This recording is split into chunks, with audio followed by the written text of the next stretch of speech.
Hello everyone मु आपन सहित आज गोटे सुंदर गप शेयर करी। पेंसिल आ रबर दुई जन बहुत भल फ्रेंड थिले।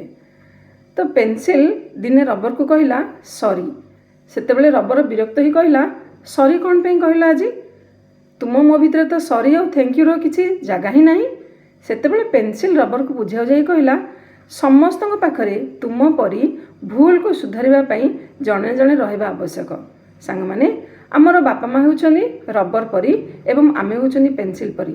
रबर जमती पेंसिल रो भूल को सुधारिबा पई केतेबेले ए पाख सर जाय थाए केतेबेले से पाख सर जाय थाए बेले बेले संपूर्ण भाव भी सर जाय थाए।